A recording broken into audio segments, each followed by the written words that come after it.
Mademoiselle Michel, vous venez, une main sous le collier, une autre main pour mettre le... Voilà, super.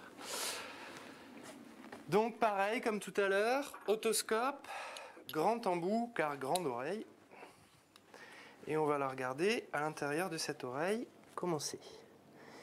Et c'est pas terrible, terrible.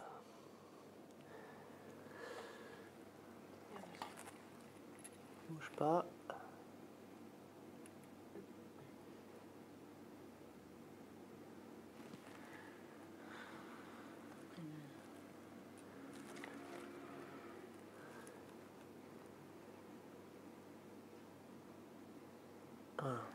Voilà, ça ce sont des épillets, des petits végétaux qu'on rencontre partout dans les champs, tout simplement de la folle avoine. Et ça rentre partout sur le chien, les yeux, le nez, les oreilles, l'anus, la vulve et entre les doigts. Ça peut rentrer dans la patte. Donc ça, effectivement, c'est une cochonnerie. Nettoyage des oreilles.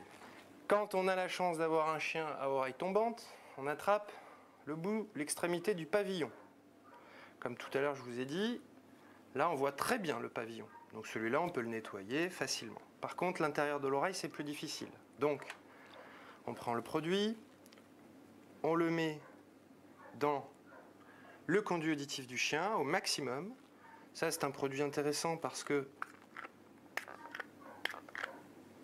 c'est par pression. Enfin, peu importe. Et ensuite, surtout, on va masser à la base de l'oreille jusque ici, l'extrémité du conduit auditif que je vous ai montré tout à l'heure, qui est non accessible à la vue. Donc, il faut que le produit descende vraiment bien. Et quand on entend ce bruit,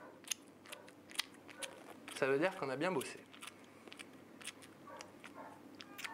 Ensuite, on prend son doigt, on l'entoure d'une compresse pour que ça soit atraumatique et on va enlever toute cette cochonnerie le plus profondément possible.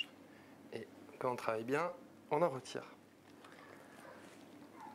On recommence avec une autre compresse. Oh, super, t'es gentil. Et là, on a un petit peu de sang. Souvent, c'est normal. Parce que si le conduit est en otite, et si on nettoie correctement, forcément, au bout d'un moment, on inflamme un petit peu. C'est pas dangereux qu'il y ait du sang là, docteur?